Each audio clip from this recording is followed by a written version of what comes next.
Welcome to Nerd Heaven. I'm Adam David Collings, the author of Jewel of the Stars, and I am a nerd. This is episode 110 of the podcast. Today, we're talking about Star Trek II, The Wrath of Khan, as we continue our journey through the original series Star Trek movies. The description on IMDb reads, "With the assistance of the Enterprise crew, Admiral Kirk must stop an old nemesis, Khan Noonien Singh, from using the life-generating Genesis device as the ultimate weapon." This movie was written by Jack B. Sowers and Nicholas Meyer. The story was by Harve Bennett, Jack B. Sowers, and Samuel A. Peoples. It was directed by Nicholas Meyer, and it first released on the 4th of June, 1982. Jack B. Sowers was both a writer and a producer. He also worked on TNG. Harve Bennett has executive produced a bunch of films and TV before Star Trek, including the James Bond movie The Man with the Golden Gun. He'd go on to run the show Time Tracks, which I remember really liking. Samuel A. Peoples wrote Western novels and a bunch of TV, including the second pilot for TOS, Where No Man Has Gone Before. Before Star Trek, Nicholas Meyer directed a movie called Time After Time. He's written and directed a bunch of stuff, and most recently created the story for an upcoming podcast series about Khan's life on Ceti Alpha 5, set between Space Seed and the Wrath of Khan. The first thing you notice with this movie is that we no longer have Jerry Goldsmith's theme. We won't have Goldsmith back again until Star Trek V, although we will obviously hear a version of his theme on TNG. The music for the next two movies were written by James Horner. It actually took me a while to warm up to Horner's music. It didn't feel particularly Star Trek-y, but over time I came to appreciate and even love it. Horner's score really defines the TOS movie era for me. The starfield that plays behind the credits is actually a computer simulation of real stars from a planetarium. They pointed a camera up at the domed screen to record it. The last text to display at the end of the credits is, "In the 23rd century." This may actually be the first time that Star Trek was placed in the 23rd century. Originally, Gene Roddenberry wanted the setting of Star Trek to be a little unclear. Some time in the future. That's why they used stardates in the show. Here, the 23rd century setting is canonized. CGI was not common in filmmaking in the 80s, but it did exist in rudimentary form. The starfield simulation I already mentioned is one example. Another is the wireframe image of the Enterprise, which is the first thing we see after the credits. This was created using an Evans and Sutherland computer. But these graphics are not meant to represent something real. This is a computer readout displayed on a screen that characters are looking at. We will get an iconic CGI scene later in this movie in the more traditional sense, but even that technically is still something the characters are viewing on a screen. The next surprise is a female voice giving the captain's log for the USS Enterprise. That's not Kirk. I remember being very confused by this. The rest of the familiar crew are all here. So what happened between that final scene of the last movie and this one? And then we see the new Starfleet uniforms for the first time, affectionately called the Maroon Monster by some. I love these uniforms. They are my second favourite Starfleet uniform, right after the grey uniforms from First Contact and later seasons of Deep Space Nine. These things look so great. They have a more military bearing to them, which I believe Gene Roddenberry didn't like. They strike me as a uniform of a Starfleet that takes itself seriously. Even more than James Horner's music, these uniforms define the TOS movie era for me. This movie is the first time it is established that there is a neutral zone between the Federation and the Klingon Empire. We learn about the Romulan neutral zone in the TV show. It makes me wonder if this was just a mistake by the writers. But in the rest of the TOS movies, the Romulan neutral zone will be forgotten, and whenever characters refer to the neutral zone, they'll be talking about the Klingon neutral zone. It does make sense that both would exist. The Federation have been in a cold war with the Klingons ever since Discovery. The Klingon ships are reused footage from the motion picture, but it works perfectly. This movie had a fraction of the budget of the previous, $11 million compared to $35 million. That tends to happen when a movie isn't financially successful. If a sequel does happen, it'll have a reduced budget. The filmmakers made excellent use of their budget in Star Trek II. Little things like redressing the bridge set for the training simulation room, reusing footage like the Klingon ships. There's also a lot of repurposing of set elements from the previous movie. The Enterprise fails to rescue the Kobayashi Maru, and all the crew except the captain die. Spock, Bones, Uhura. Well, that was a short movie. And that's when we learn we're in a simulator room for cadets, and Admiral Kirk is their instructor. This is our introduction to the infamous Kobayashi Maru test. The cadet, Saavik, doesn't believe it was a fair test of her command abilities. There was no way to win. Kirk explains to her that it's a test of character. The lesson is that how we deal with death is at least as important as how we deal with life. This is a very important thematic line. In the previous movie, Spock had a major character arc. Kirk was set up for one, but it didn't really go anywhere in the end. In this movie, Kirk gets the big arc. We get our first hint of another big theme in this movie, when Kirk says, "Galloping around the cosmos is a game for the young." Spock seems much more settled and at peace with himself in this movie.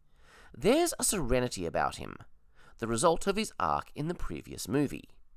We get a little foreshadowing of Kirk's unique solution to the Kobayashi Maru, back when he was a cadet. So it's Kirk's birthday, but he doesn't seem to be too overjoyed about it. In fact, there seems to be a solemnness about it. We get to see Kirk's apartment. This is a first.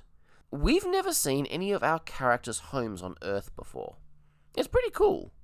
He has this really nice sitting room with big windows looking out over what I assume is the harbour in San Francisco. I could happily sit there with a good book. His apartment is filled with antiquities, which we've already learned in the previous scene is something Kirk has come to enjoy. There's even a Commodore 64 near the window. McCoy has come to celebrate Kirk's birthday. We are introduced to Romulan ale for the first time. There's a couple of new lines added to the discussion about Kirk's glasses in the director's cut. Not essential, but they do fill out the conversation a little and make it feel just a tad less uncomfortable. We learn here that glasses are not common in the 23rd century due to a drug called retinax, but Kirk is allergic to it, hence his need for glasses. I can relate to that. I had to get glasses a couple of years ago. I'm in a similar state of life to Kirk, which makes this movie a bit more relevant and meaningful to me. This whole exchange is very awkward, at least from Kirk's end. McCoy calls him out. Other people have birthdays, why are we treating yours like a funeral? Kirk definitely seems to be going through a midlife crisis of sorts. He realized that his youth is gone, and that makes him feel old. I wouldn't say I'm experiencing a crisis, but I'm familiar with the feelings and thoughts that tend to come up in midlife. One only has to look at the way young people talk. They have a completely different culture to me, almost a different language. Sometimes I feel like an alien here on Earth, surrounded by members of a different species, wondering what happened to the world I remember. But my role in life hasn't really changed since my 20s. Other than my ever-changing role as a father, I'm still in the same kind of job. I still have the same interests and hobbies. But Kirk has had everything pulled out from under him, which we saw in the previous movie, which I guess was the setup for his arc here. Kirk definitely sees himself as a starship captain, but now he's an admiral. He's teaching a whole new generation of cadets, essentially preparing them to replace him. It's completely understandable that he's struggling with this crisis, and his birthday is an uncomfortable reminder of it all. One thing I love about these movies is that they actually develop the characters. The TV show didn't do that. It was a different time and a different style of storytelling. McCoy figured all this out.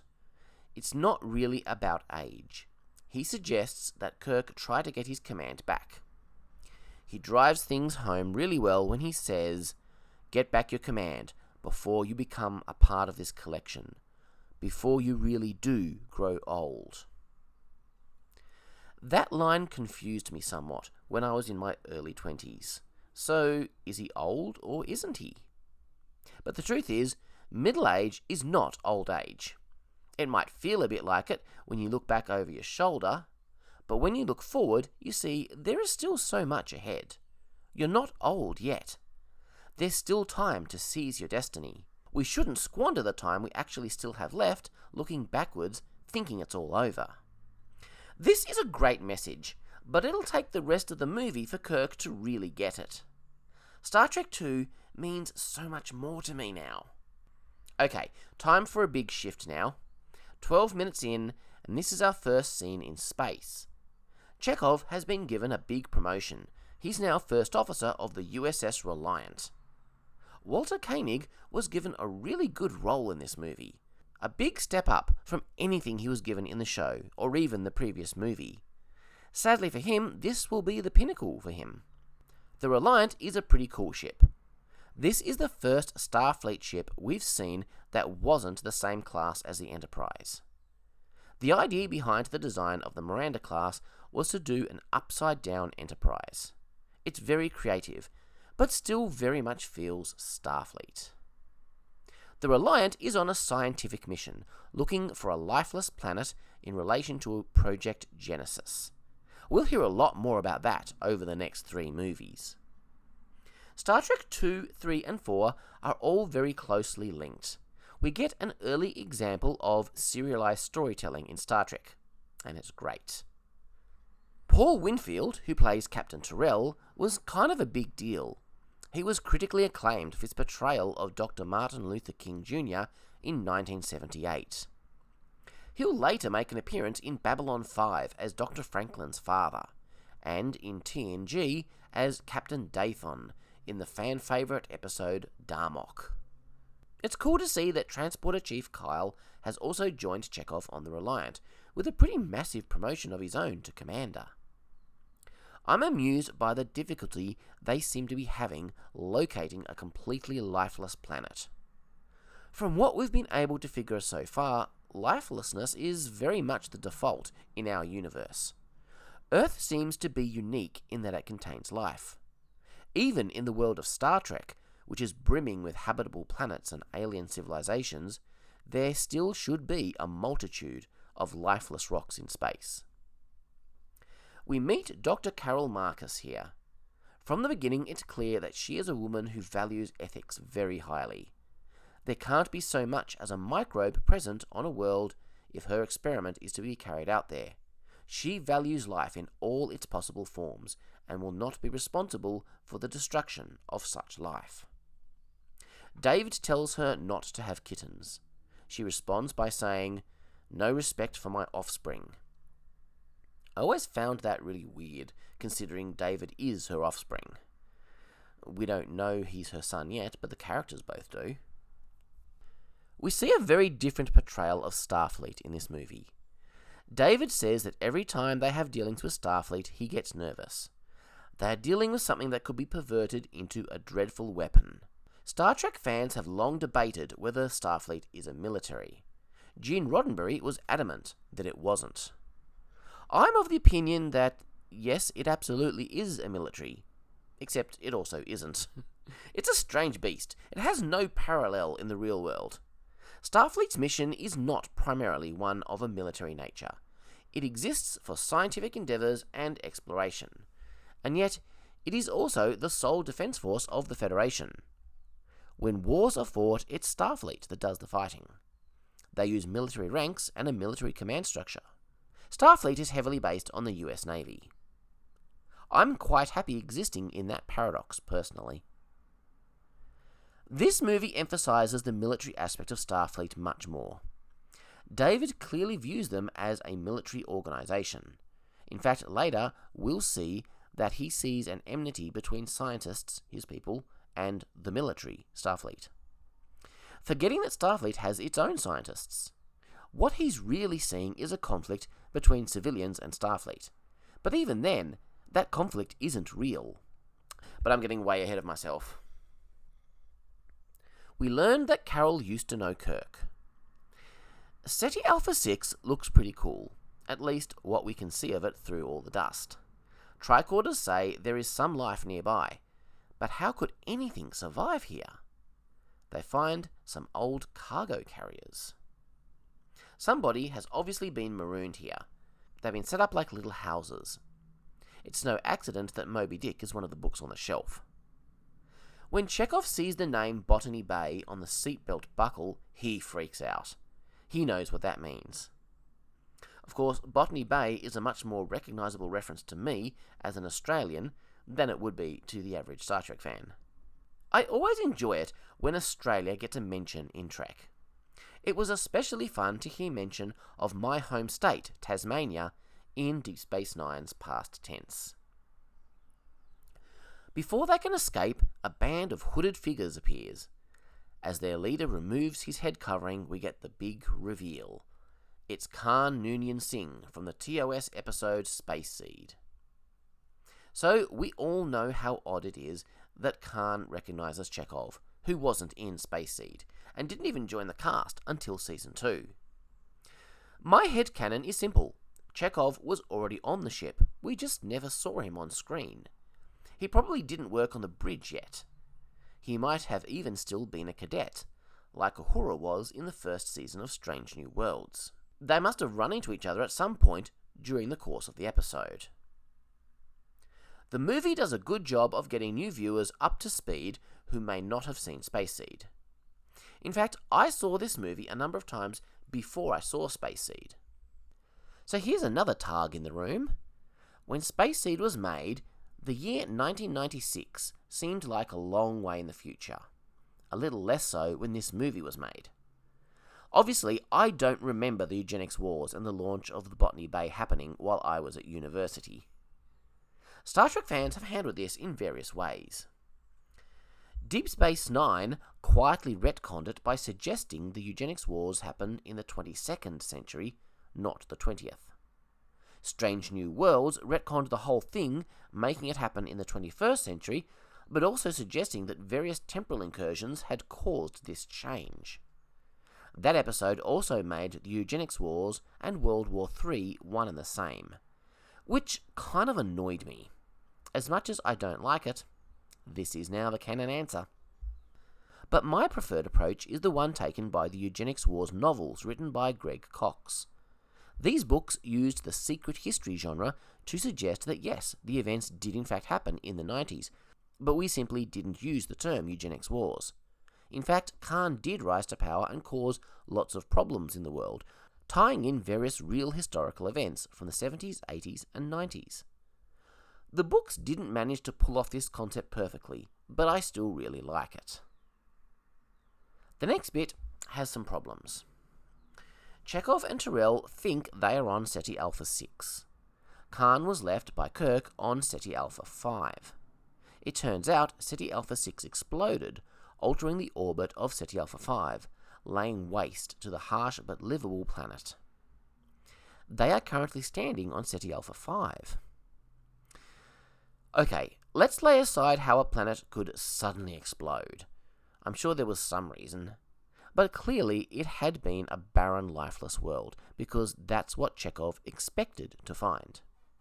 It's odd to me that they would enter the Ceti Alpha system without at least thinking about, and probably mentioning, Khan.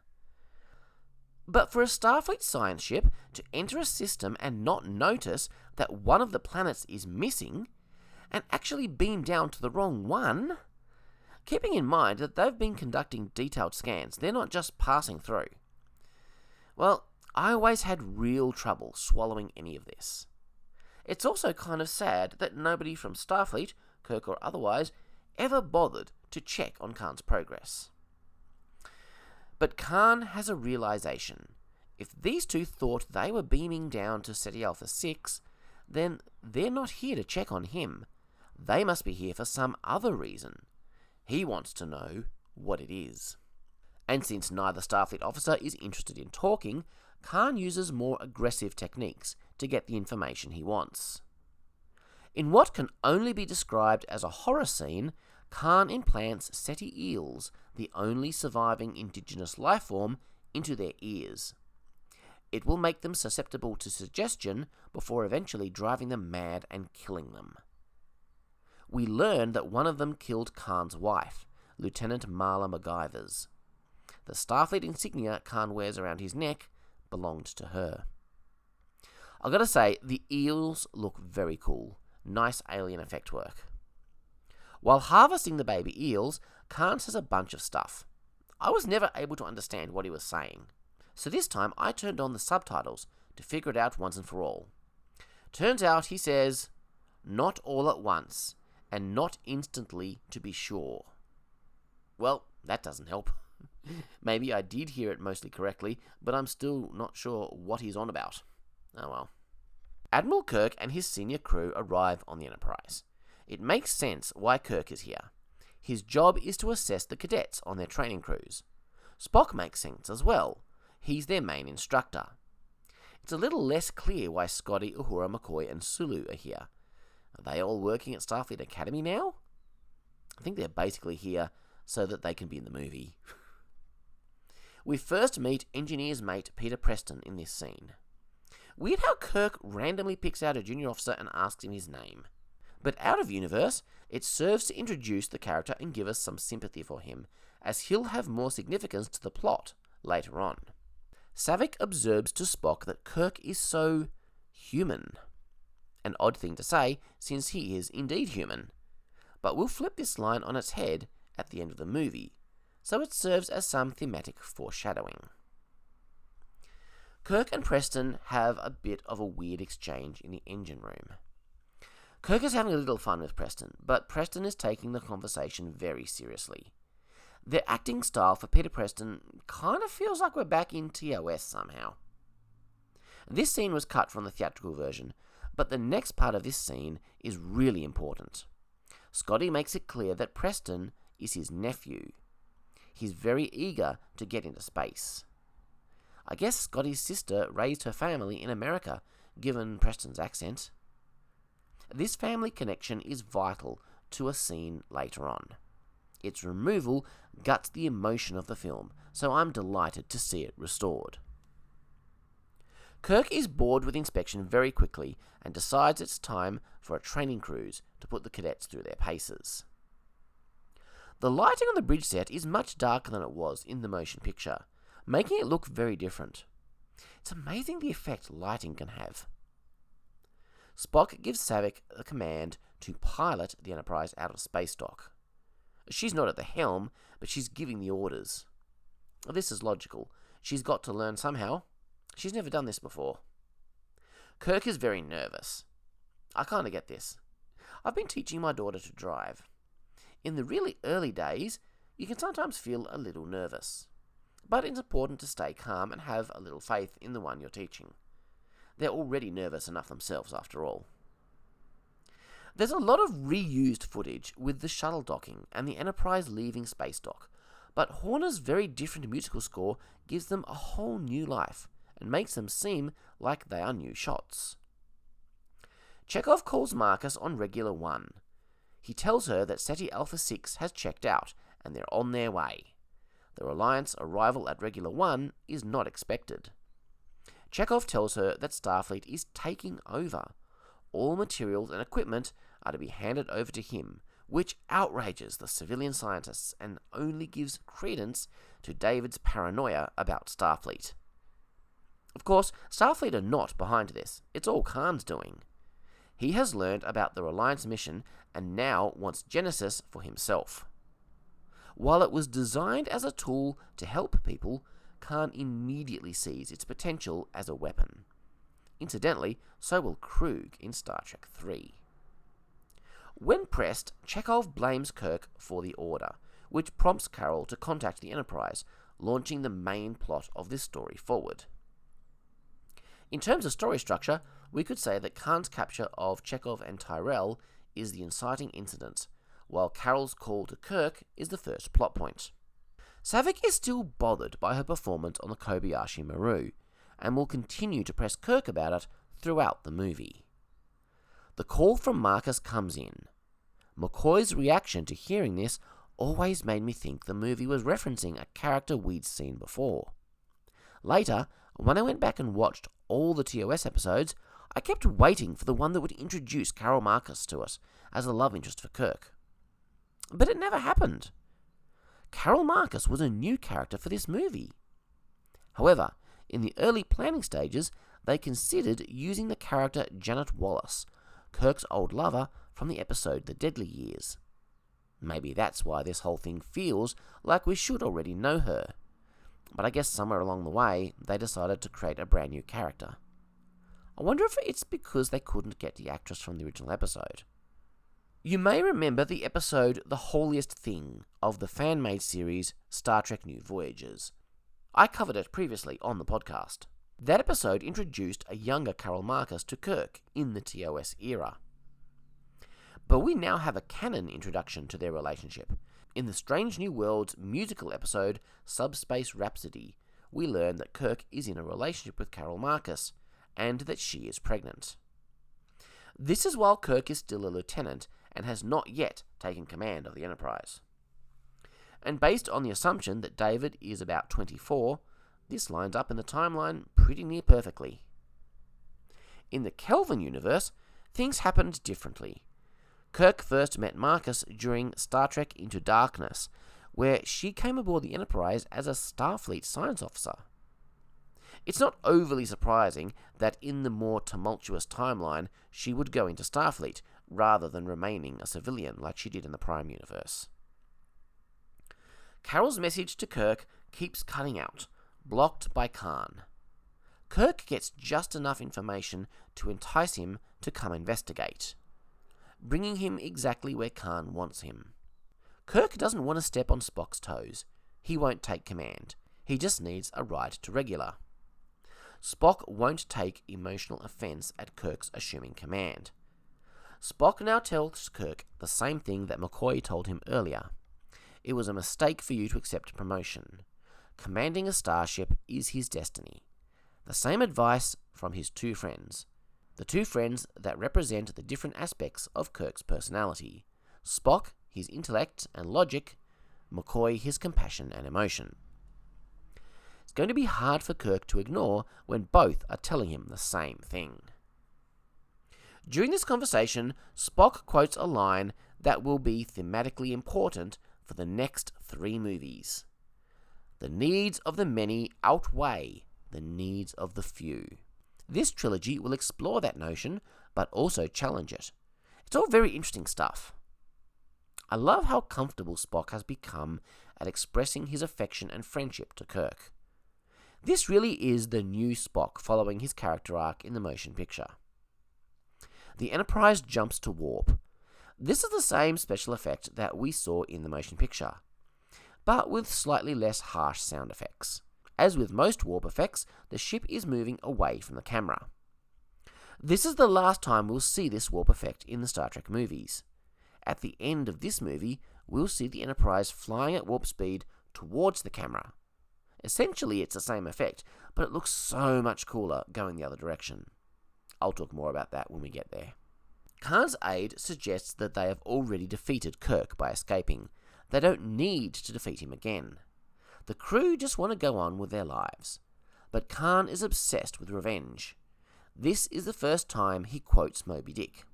In some ways, this movie is almost a retelling of Moby Dick. And while they may not agree, Khan's followers are devoted to him in an almost cult-like way. Where he leads, they'll follow. It's time for Kirk to bring Spock and McCoy up to speed with Project Genesis. they watch a recording of a proposal by Carol Marcus. Genesis is life from lifelessness, a process where inorganic matter is modified at the subatomic level into life-giving results. The second stage of the experiment was done in a lifeless underground. The third stage will be on a planetary scale, and that's what the Reliant has been helping them prepare for. This is our second big CGI sequence for the movie. It's interesting to me that this whole animation is created in a 4:3 aspect ratio. I never noticed this in the past because I always watched this movie on VHS on a square TV. It wasn't until a few years ago when I got the Blu-ray that I realised. You see static images of computer panels on the left and right of the animation. I suppose it's always been like this. I just never knew. First, we see molecular graphics with wireframe stuff developed by Dr. Robert Langbridge of the University of California at San Francisco. It shows a scientifically accurate DNA molecule. The CGI animation of the lifeless moon being transformed into a lush planet was created by Pixar. They existed this far back and were owned by Lucasfilm at the time. This was really cutting-edge stuff at the time. After all the effort that went into creating this animation, it gets reused in Star Trek 3 and Star Trek 4. I don't tire of seeing it. McCoy asks a very important question. Do you think we're intelligent enough to... He pauses and asks what would happen if Genesis were used where life already exists. Spock confirms that such existing life would be destroyed. That's why Marcus was so adamant that they find a completely lifeless planet. It's a moral issue to her. Most technologies can be used for good or evil. It takes wisdom on our part to ensure that those technologies are used the right way. Sadly, not all people have that wisdom. We get a great back and forth between Spock and McCoy here, as good as any exchange they had in TOS. Possibly better. This is what really makes the Star Trek dynamic between these characters. Kirk sits in the middle, appreciating both of their points of view. It's always great stuff, fantastic writing, and the director's cut adds a few lines, making it even better. Khan quotes a Klingon proverb as the Enterprise and Reliant approach each other. It's a little surprising that Khan wouldn't know about Klingons, having been awoken from the Botany Bay by the Enterprise crew and then shortly after being marooned on Ceti Alpha 5. He must have read about them while on board the Enterprise. I think from memory, he did a bit of reading in sickbay while recovering from stasis. But what's even weirder is that the Klingon proverb he quotes is actually from Pierre-Ambroise François Chaudelot de Laclos, a French human who made the statement in 1782. This starts a truly bizarre trend in TOS Star Trek movies of attributing human literature to Klingons. It's really, really weird. I don't understand why they kept doing this. It's a very strange choice. Don't worry, I'll complain about this more in Star Trek 6. Kirk is confused why the Reliant hasn't made contact, which apparently is Starfleet procedure whenever two ships meet. It's not until the Reliant raises shields and locks phasers that Kirk knows for sure that something is up and orders the Enterprise shields to be raised. But before that happens, the secondary hull of the Enterprise takes a direct phaser blast, causing all sorts of havoc in engineering. Scotty orders the crew to maintain their posts, but the cadets are running all over the place in fear. All except for one, Peter Preston. The Enterprise is stuck with only auxiliary power, effectively crippling them. This shows just how powerful the element of surprise can be. The Enterprise vastly outguns the Reliant in every way, but because they weren't expecting an attack from a fellow Starfleet ship, they've been totally disabled. Nick Meyer took a lot of inspiration from the modern US Navy in the way he had the Enterprise operate. The red light on the bridge during Red Alert is one example. I assume that happens on real submarines. I know I've seen it in the movies. Then they get hit again, and now they don't even have auxiliary power. The commander of the Reliant wants to talk terms of surrender. At this point, Kirk still has no idea who is on that ship and why they're attacking. Kirk accepts the call. If nothing else, talking terms will buy them some time. Shatner's reaction when he sees Khan on the view screen is well done. He remembers Khan. It's interesting that Kirk and Khan never share a physical space in this entire movie, but they don't really need to. Contrast that with the TNG movies where they almost always had to get Picard into a fistfight with the villain. Kirk offers to sacrifice himself to Khan to save his crew. Khan agrees as long as they provide him with all materials regarding Genesis. Obviously, Kirk is never going to do that. It's time for another of his classic bluffs. He has an idea. Use the prefix code to hack into the Reliant and lower its shields using the Enterprise's console. This idea of prefix codes will only rarely be referenced again. It may have come up in early TNG, and I think it may have even been mentioned in Picard Season 3. Luckily, Khan doesn't know about prefix codes and so hasn't changed it. He may be super intelligent, but he's a stranger in the 23rd century, unfamiliar with the technology of the time. This allows the Enterprise to get a few shots in, damaging the Reliant's weapons and warp drive. Now the two ships are more evenly matched, and Khan is forced to withdraw, giving Kirk and his crew time to lick their wounds and plan their next move. Now, why on earth does Scotty bring his wounded nephew to the bridge? It makes no sense. I'm not sure what Preston meant when he asked Kirk if the word was given, but Kirk confirms that it has been. It seems to comfort the dying cadet. This is a heartbreaking scene, made all the more powerful by understanding that Preston is Scotty's nephew. Star Trek rarely gave James Doohan the opportunity to play emotional scenes. This is actually the only one that I can think of. The blood from Preston's hand staining Kirk's uniform will serve as a powerful reminder of the costs of the conflict in this movie. We also get a nice moment from McCoy acknowledging the struggle doctors face when they lose patients, and Kirk's concern for him as both ship's doctor and friend. Kirk understands the sober reality. They're only alive because he knew something about the ships that Khan didn't. The Enterprise has crawled on hands and knees to Regular One. They're receiving no answers. From the little added line in the director's cut, we know that's because the crew have hunkered down somewhere in hiding. While I love almost every addition in the director's cut, I do think that this whole scene is more impactful when you don't know what happened to the civilians. Are Carol and David still alive? What if they're not? We lose some of that tension. We get a new transporter effect in Star Trek II. I quite like it. It's a lot better than the effect used in the motion picture, and the original series for that matter. In the previous movie, they never really got to beam down anywhere. The transporter was only used at the start of the film to get the crew on board prior to their mission. It's nice to see a classic away mission here, although going into V'Ger's control center technically counted as one. This movie reintroduces the idea of an away team jacket worn over the standard uniform. This concept was last seen in The Cage. I'm not really a fan. Why cover up those awesome maroon uniforms?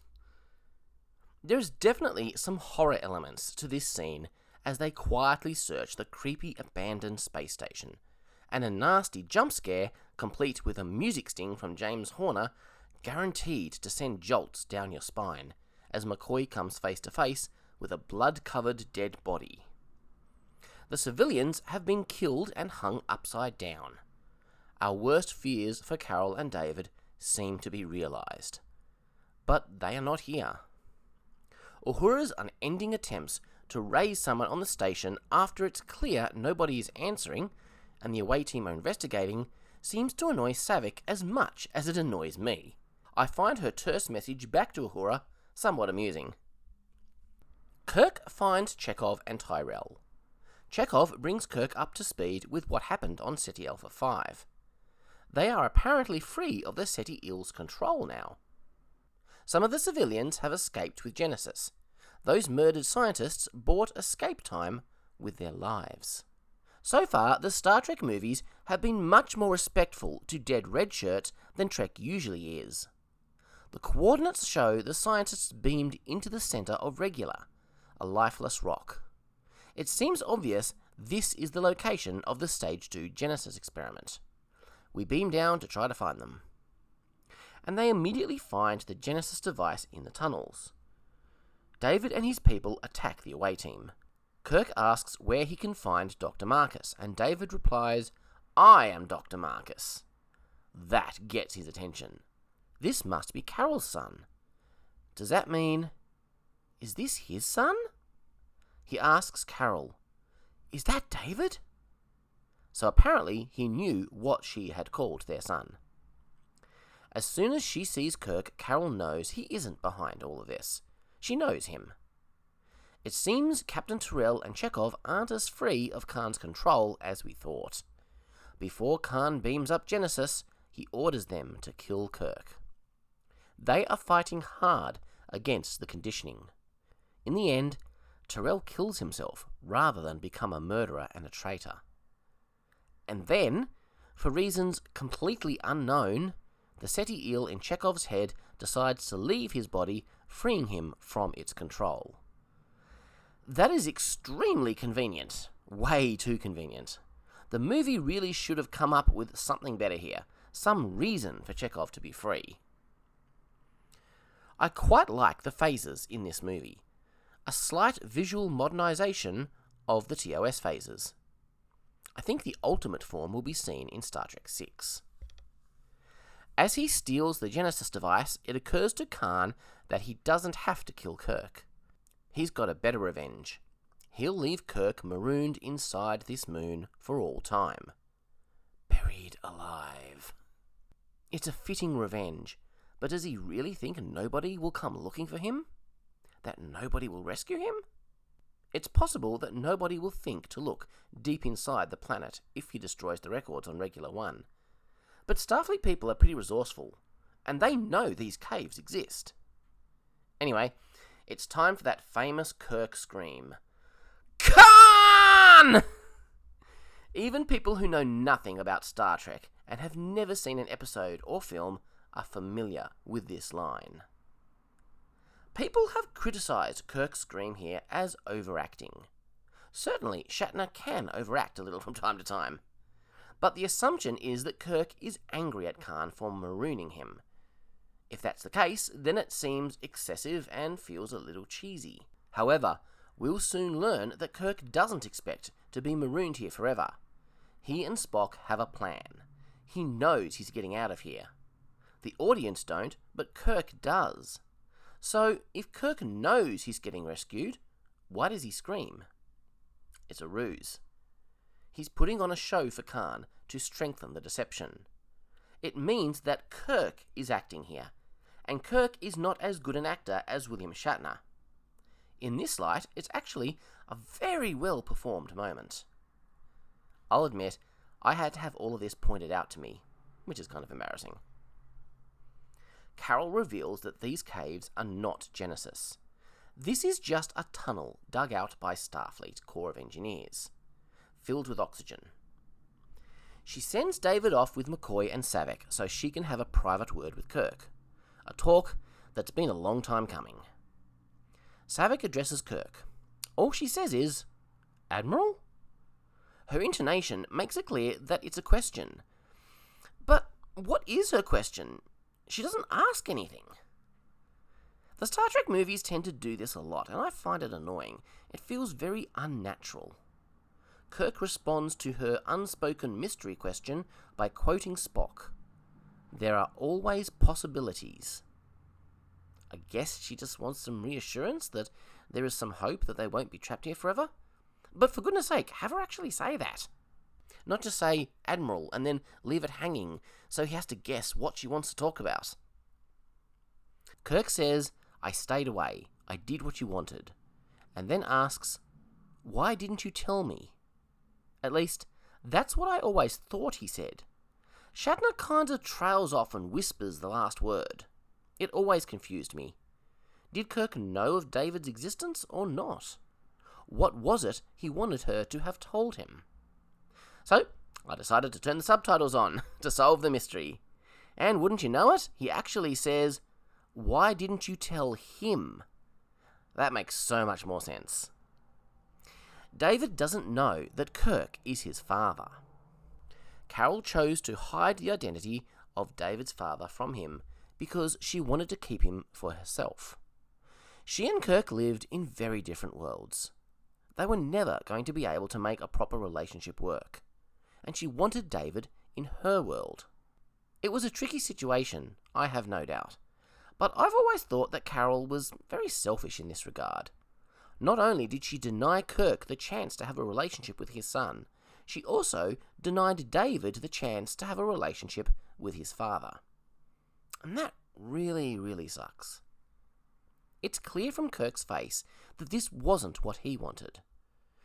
Now, we don't know how the conversation went down back in the day. You could say that Kirk chose his career over his child, but they could have made it work. Even if they weren't going to be together, there could have been opportunities for Kirk and David to have known each other, to see each other. I don't know. It's hard. Kirk tells Carol he feels old, worn out. This is an important thematic moment for his character. Carol offers to show him something that will make him feel young, like when the Earth was new. Genesis.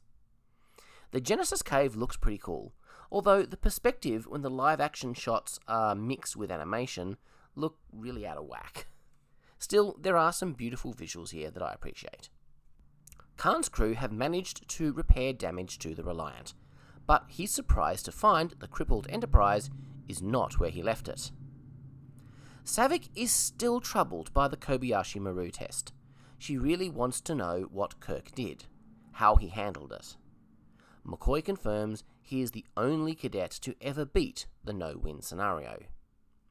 Kirk reprogrammed the simulation so it was possible to rescue the hostages. He cheated. But he was given a commendation for original thinking. Then Saavik says something very important. Then you never faced that situation, faced death. Another very important line to remember. Kirk says he doesn't believe in a no-win scenario. And that's very Kirk. As if to prove his point, he contacts the Enterprise. It's been 2 hours. Can they beam aboard? Yes. Kirk and Spock were speaking in code on the open channel, in accordance with Saavik's beloved regulations. Spock exaggerates his repair estimates, days instead of hours. The Enterprise is in better shape than Khan was led to believe. This is a nice little heroic moment. As an audience member, we feel good. These little triumphs can affect us powerfully, and James Horner's score mirrors that feeling wonderfully. Their plan is to go into the Mutara Nebula where they can hide, a good old-fashioned game of cat and mouse. But in the nebula, sensors and shields won't work. Spock says to Saavik, "Sauce for the goose, the odds will be even." I always found this an odd expression for Spock to use. So I googled it, and I discovered the phrase, "What's sauce for the goose is sauce for the gander."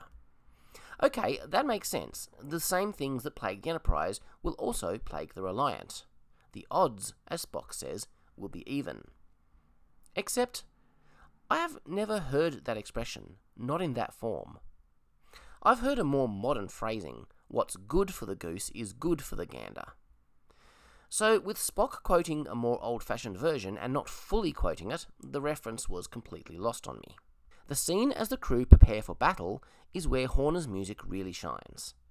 The shot of the torpedo being loaded in the torpedo room is ominous foreshadowing. The Nebula battle sequence makes significant use of motion-controlled camera technology pioneered by ILM.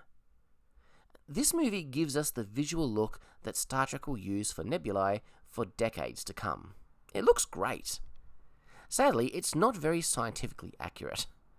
I've come to learn that while a nebula may look like a big cloud of gas from a distance, the individual particles are in fact so sparse that if you were in a nebula, you'd see nothing at all. In my first Jewel of the Stars book, I planned to have my cruise ship hide in a nebula, and that was how they managed to survive the alien invasion. But when I learned this inconvenient fact, I decided to change the story. Still, what would Star Trek be without these cool nebula scenes? The climactic battle scene in this movie is very different to the climactic space battle at the end of Star Wars: A New Hope. This is much slower. Rather than the fast-paced action in Star Wars, this is more like naval combat. Star Trek II is essentially a submarine movie in space. But while this is not fast-paced, the battle is no less tense. Although back in the day, I found the scene dragged a bit when I was watching on my old VHS copy. But my Blu-ray gives the cinematic experience as it was meant to be. Didn't feel like it dragged remotely this last watching.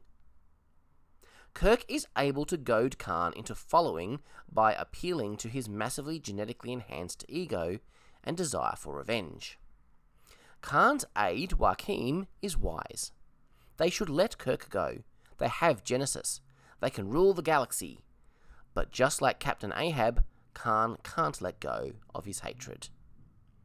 In one furious exchange of fire, the Enterprise engineering section takes heavy damage. There is a radiation leak. Scotty has to take the mains offline, but the radiation is affecting him. I'm no medical person, but I'm not aware of radiation causing people to pass out. It can burn and cause long-term damage to the body, such as sterilization and cancer. Scotty acts like he's been injected with an anesthesia. The Reliant suffers damage as well. Joachim dies. Khan vows to avenge him. Chekhov enters the bridge a little sheepishly, asking to resume his duties. He's no longer a member of the Enterprise crew, of course. Kirk is happy to overlook his past behaviour. He wasn't himself, so nothing even to forgive. This movie addresses the common complaint that spaceships always seem to meet each other on the same plane in sci-fi movies. In one shot, we see the Enterprise flying above the Reliant. In fact, this concept plays into Kirk's victory. Khan is from the 1990s. He hasn't lived in a spacefaring culture. He's used to thinking two-dimensionally, not three-dimensionally. Kirk is able to sneak up from below the Reliant and surprise him. He deals Khan's ship a crippling blow. The nacelles are blown clean off. The battle is won. Khan, of course, is never going to surrender. His face and hands scarred and burned, he acts out his final revenge. He activates the Genesis device. The activation of the device is rather convoluted. Surely a button would have sufficed. But I have to admit, the turning of the metal cylinder, constantly shrinking like a Russian doll, looks pretty cool. Spock picks up the Genesis wave. David is able to identify it. Interesting that the Genesis device can't be turned off. Kirk doesn't waste any time asking David for explanations. If he can't stop it, he can't stop it. Kirk needs warp speed in 3 minutes, or they're all dead. Scotty, of course, is in no condition to do anything. Spock stands up and leaves the bridge. He knows what must be done. We don't realise the significance at first. McCoy uses an old favourite line from TOS. Are you out of your Vulcan mind? In this context, he is expressing care and concern for Spock's well-being. McCoy confirms Scotty is too ill to repair the engines, so Spock incapacitates McCoy with a nerve pinch and goes on to perform the repair himself. A repair that will surely kill him. But before he does, he places his hands on McCoy's face to perform a mind meld and says, "Remember." This little moment was absolutely brilliant. It gave the writers a loophole for the next film. They didn't even know exactly how they were going to use it at this point, but it's a wonderful setup that they'll pay off beautifully in Star Trek 3. In fact, the specifics of this were Nimoy's idea. Spock's sacrifice is very moving to me. Any act of self-sacrifice like this can't help but remind me of Christ. And that's something that's personally very meaningful to me. There's no way in hell the Enterprise crew can survive without warp drive. But Spock's done it. Warp engines online. Sulu jumps them into warp just as the Genesis device detonates. and we get our first look at what will, from here on, be the standard warp effect for the TOS movie era. The ship flies toward the screen, whereas most warp effects show the ship flying away from the camera into the distance. Trailing coloured streams of light accompanied by a cool, zooming sound effect. I really like this effect, and was so impressed and happy with Star Trek Generations, which is essentially a TNG film, using the same effect for the Enterprise B back during the prologue in Kirk's time. We get a wondrous moment as we see the nebula gases coalescing into what will become known as the Genesis planet. In the past, I always thought that Genesis was just regular, transformed from a lifeless moon into a life-supporting planet. But I guess the nebula was some distance away from regular. There can't possibly be enough matter in the nebula gases to make a planet.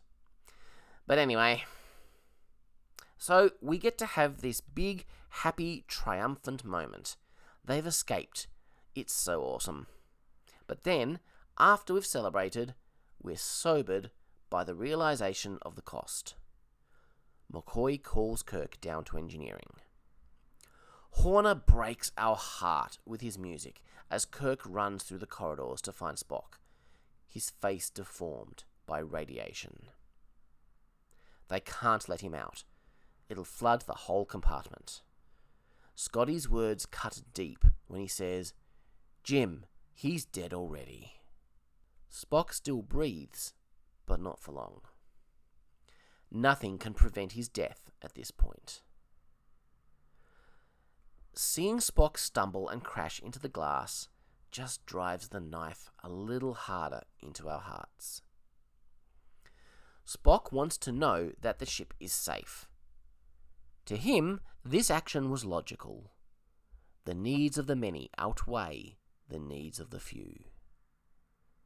This is the most important thematic element of this trilogy of films. And by that I mean 2, 3, and 4. Spock never took the Kobayashi Maru test. I wonder why. He would have gone through Starfleet Academy just like any other officer. This is his first time facing the no-win scenario. This was his solution: to sacrifice his life to save his ship, his crew, his friends. While this scene is an important moment for the Kirk-Spock friendship, it's fitting that Bones is here too, the other part of the trio. Spock's last words express the strength of his friendship with Kirk, words he never could have said out loud before his character arc in the previous movie, a sentiment he could only hint at back in Bread and Circuses. Killing Spock was a controversial decision, especially among fans. It was originally conceived as a way to entice Leonard Nimoy to be in the movie. But as Nicholas Meyer said, you can kill a beloved character if you do it right. And he definitely did it right. It certainly had a big impact on people. I never really got the full force of the experience. I saw Star Trek 3 and 4 before I ever saw 2. In fact, I think I saw this entire trilogy in reverse order. So I knew he was returning. To me, this was the story of how he died. Now we see a torpedo being loaded into the torpedo room again. But this time it's a coffin delivering Spock's body to the deep of space. Kirk's statement that of all the souls he encountered, Spock's was the most human is interesting. On one hand, it's a statement that Spock would be somewhat insulted by. He'll say as much to Kirk in Star Trek VI. But I think it's Spock's humanity that really drove the friendship between them. Spock likes to pretend that side of him doesn't exist, but he, Kirk, and Bones all know that's not true. David comes to see Kirk to meet his father for the first time.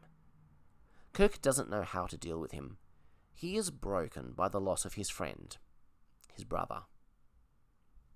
David points out that Savick was right. Kirk has never faced death before. Now, with the loss of Spock, he is forced to admit that no-win scenarios can exist. He can't charm or bluff his way out of this loss. He can't cheat his way out of death this time. And because he never took the test the way it was intended, he is emotionally unprepared for dealing with this kind of grief. He knows nothing. But he told Saavik that the way we face death is at least as important as the way we face life. When he said them, they were empty words. Now he has to learn to take them in. David has learned he was wrong about Kirk. He's no warmonger. He's a good man, and David is proud to be his son. As a father, are there any greater words in the universe to hear? Horner's music enhances the moment as Kirk learns that although he's lost a brother, he's gained a son. In one of the closing shots, Kirk tells Bones that he feels young, contrasting when he told Carol that he felt old. I always struggled with this line. What reason did Kirk have to say this? I felt it came across as too happy after Spock's death. Thinking about it recently, I considered that the movie hadn't really given Kirk a significant enough reason to change his opinion. There was no real aha moment during the climax as he let go of the lie that he was past his usefulness and accepted the truth that Bones tried to tell him on his birthday, that while he isn't young anymore, he isn't old yet. There is still so much more ahead of him. The Nebula battle didn't really give Kirk that moment of realization, as happens in the traditional story structure. But watching it, I can see at least a little. This experience has reconnected him with David. They both want to be in each other's lives. Kirk is about to embark on a whole new adventure, the adventure of fatherhood. That, combined with observing the birth of the Genesis planet, life from Spock's death, gives him a completion of his character arc for the movie. Is it enough? It could be more, but it's still powerful.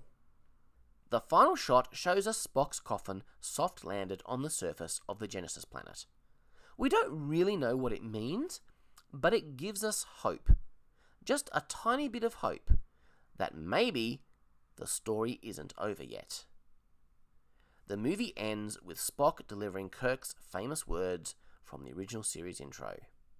A fitting way to farewell the beloved character. At least for now. This was a brilliant movie. It presented us with some great action and adventure, it set up a fantastic serialized trilogy, and it had a lot of heart. This movie had a great arc and delved into some interesting thematic ideas, embracing rather than shying away from the aging of its characters. We owe a lot to Star Trek II. Had this movie not been as good as it was, we wouldn't still be making Star Trek today, over 40 years later. I've loved revisiting this movie. I hope you've enjoyed revisiting it with me. Next time, we continue the trilogy with one that has always been a favourite of mine, Star Trek III: The Search for Spock. Until then, live long and prosper, make it so.